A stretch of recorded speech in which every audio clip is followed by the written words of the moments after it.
News पर इस वक्त, और जैसा कि ब्रेक पर जाने से पहले बताया था कि अब हम बात करेंगे कि बेंगलुरु में जो अवैध निर्माण का विवाद था, बुलडोजर चला था, उसमें नया मोड़ आ गया है। इसने एक नया मोड़ ले लिया है। कर्नाटक में विपक्ष के नेता आर अशोक ने बुलडोजर एक्शन में बेदखल हुए लोगों के खिलाफ एनआईए की जांच की मांग की है। बीजेपी ने यह मांग कर दी है। उन्होंने दावा किया है कि वो मौके पर जाकर उन्होंने देखा है कि विस्थापित निवासी रोहिंग्या हैं। राजीव गांधी आवास योजना के तहत उन्हें घर आवंटित करना उचित नहीं है। लेकिन केरल के सीएम पिनराई विजयन ने कर्नाटक की कांग्रेस सरकार की तुलना योगी सरकार से करते हुए कहा था कि कर्नाटक की कांग्रेस सरकार बेंगलुरु की एक कॉलोनी में सालों से रह रहे मुस्लिम परिवारों को बेदखल करके बुलडोजर राज की नीति अपना रही है। कांग्रेस आलाकमान की झिड़की के बाद मुख्यमंत्री सिद्धारमैया अब कह रहे हैं कि सभी अवैध कब्जाधारियों को पुनर्वास के तहत घर दिया जाएगा और उन्हें 5 लाख का मुआवजा भी दिया जाएगा। लेकिन बीजेपी ने राज्य के नेतृत्व पर आलाकमान के सामने सरेंडर करने का आरोप लगाया। साइबर सिटी बेंगलुरु में 400 से भी ज्यादा घरों को गिराने का मामला काफी तूल पकड़ चुका है। बीजेपी बेंगलुरु के कोगली लेआउट पर फकीर कॉलोनी में लगातार बढ़ रहे अवैध बस्ती को बीजेपी ने कहा यह है असली वोट चोरी। बीजेपी का आरोप है कि अवैध बांग्लादेशी और रोहिंग्या को पहले जगह और सुविधा देकर कांग्रेस पार्टी उन्हें अपना वोटर बना लेती है, जबकि ये बस्ती स्लीपर सेल का अड्डा बन जाते हैं। कर्नाटक सरकार का पहला बुलडोजर एक्शन ही विवादों में गिर गया। पिछले वर्षों में खाली पड़ी सरकारी जमीन पर लोगों ने झुग्गी डालकर इसे कॉलोनी का शक्ल दे दिया था। सरकारी जमीन पर वर्षों से अवैध कब्जे को लेकर कर्नाटक सरकार के वेस्ट मैनेजमेंट डिपार्टमेंट ने कड़ा एक्शन लिया, जिससे सैकड़ों लोग, जिनमें ज्यादातर मुस्लिम समुदाय के लोग ही हैं, वो बेघर हो गए।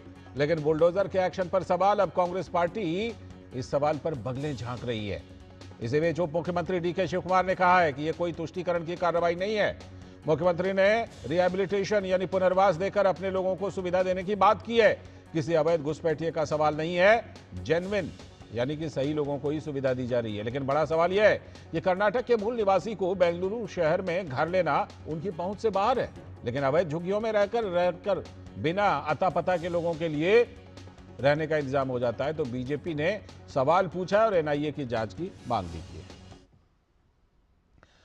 तो बुलडोजर एक्शन पर अपनी अपनी सियासत है। डीके शिव कुमार ने इस मामले पर क्या कहा है, सुनिए। What is the interest of Kerala and Karnataka is Kogilosa? We don't want any Keralites. Our chief minister, let him do his job. We will do our job. तो ये आपने,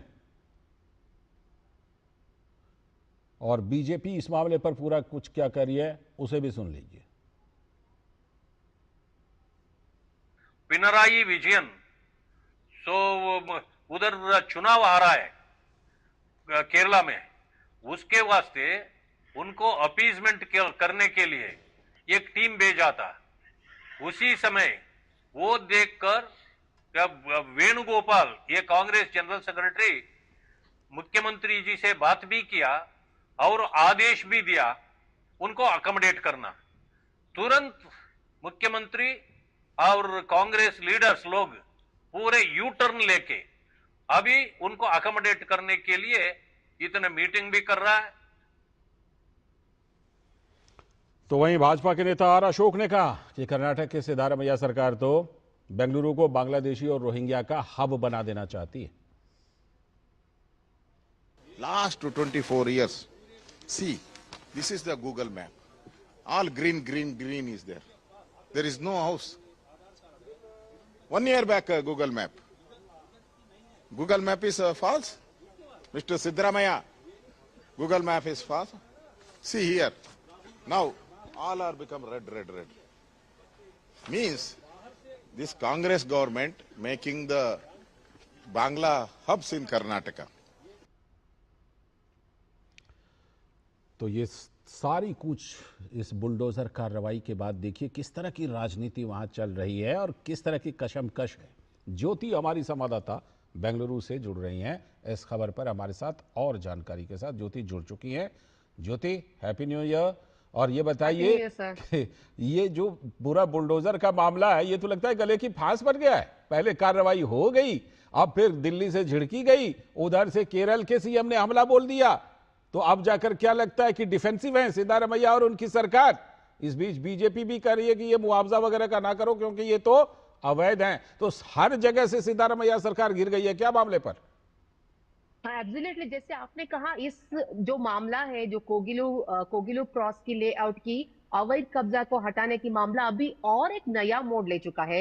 पहले उन्होंने वहां पे घर गिराया और उसके बाद जैसे पिनराई विजयन, केसी वेणुगोपाल जी की एंट्री हुई, उन्होंने यहाँ पे तुरंत ही कॉम्पनसेशन प्रोवाइड करने की अनाउंसमेंट भी कर दिया और घर बनाने की। मैं वो आपको आपकी कंसिडरेशन में लाना चाहती हूँ। अभी जो फ्लैट है ना, उन लोगों को देना चाहते हैं ना राजीव गांधी आवास योजना के जो तहत, उस फ्लैट को लेकर आज बहुत घमासान, बहुत कंट्रोवर्सी क्रिएट हो रहा है। यहाँ पे बीजेपी लीडर्स इसी मामले को लेकर फैक्ट चेकिंग कमेटी क्रिएट किए हैं। सो वो कह रहे हैं कि जो बैयप्पनहल्ली, वहां से 5 किलोमीटर या 5-10 किलोमीटर के जो अंतर में जो फ्लैट बना रहे हैं, सब रूल्स को वायोलेट करके सिद्धरामैया सरकार उन्हें ये फ्लैट देने जा रहे हैं। रूल्स ये है कि 18 पॉइंट्स है उसमें, जो किसी को भी अगर आप फ्लैट देते हैं, ऑल्टरनेटिव कंपनसेशन देते हैं, तो उस 18 पॉइंट्स में कुछ ना बहुत पॉइंट्स को फॉलो करना चाहिए। 5 साल तक वो लोग कर्नाटका में ही रहना चाहिए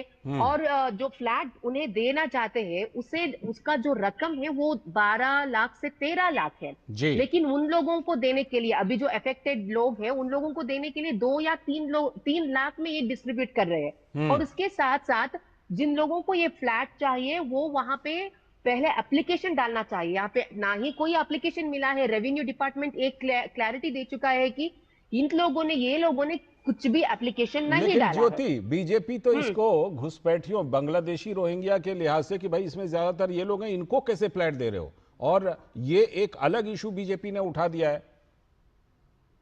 वो ही बीजेपी पहले दिन से यही कहते आ रहे हैं कि ये बांग्लादेश रोहिंग्या है, ना ही नॉट ओनली ये इंडियंस ही नहीं है, कर्नाटका का लोग छोड़िए, ये लोग बांग्लादेश से घुसपैठी आए हैं, वहां से 20-20 हजार देकर फेक डॉक्यूमेंट कर आए। जो भी वो आधार कार्ड दिखाते हैं या कुछ और डॉक्यूमेंट दिखाते हैं वो सब फेक है। तो यहाँ पे सिद्धरामैया जी ने, उन्होंने खुद कहा है कि इलीगल इमिग्रेंट्स यहाँ पर रह रहे हैं। तो जैसे इलीगल इमिग्रेंट्स है, उन्हें कैसे आप कॉम्पनसेशन दे सकते हैं? क्योंकि कर्नाटक में कुछ आपको आंकड़ा बताना चाहती हूँ। जैसे आर अशोक जी ने कहा है, 17 लाख जो लोग हैं विदाउट रेसिडेंशियल साइट है और 3 लाख लोग, उन्हें घर ही नहीं है।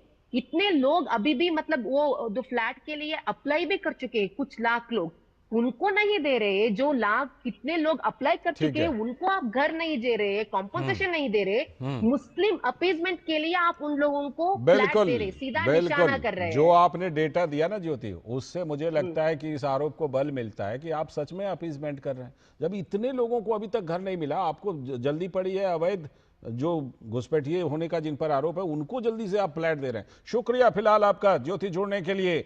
आगे भी हम आपसे इस मामले पर जानकारी लेते रहेंगे। फिलहाल आपका बहुत बहुत शुक्रिया और इसी के साथ आज के इस वक्त में इतना ही। पूरी टीम को दीजिए अनुमति। नमस्कार।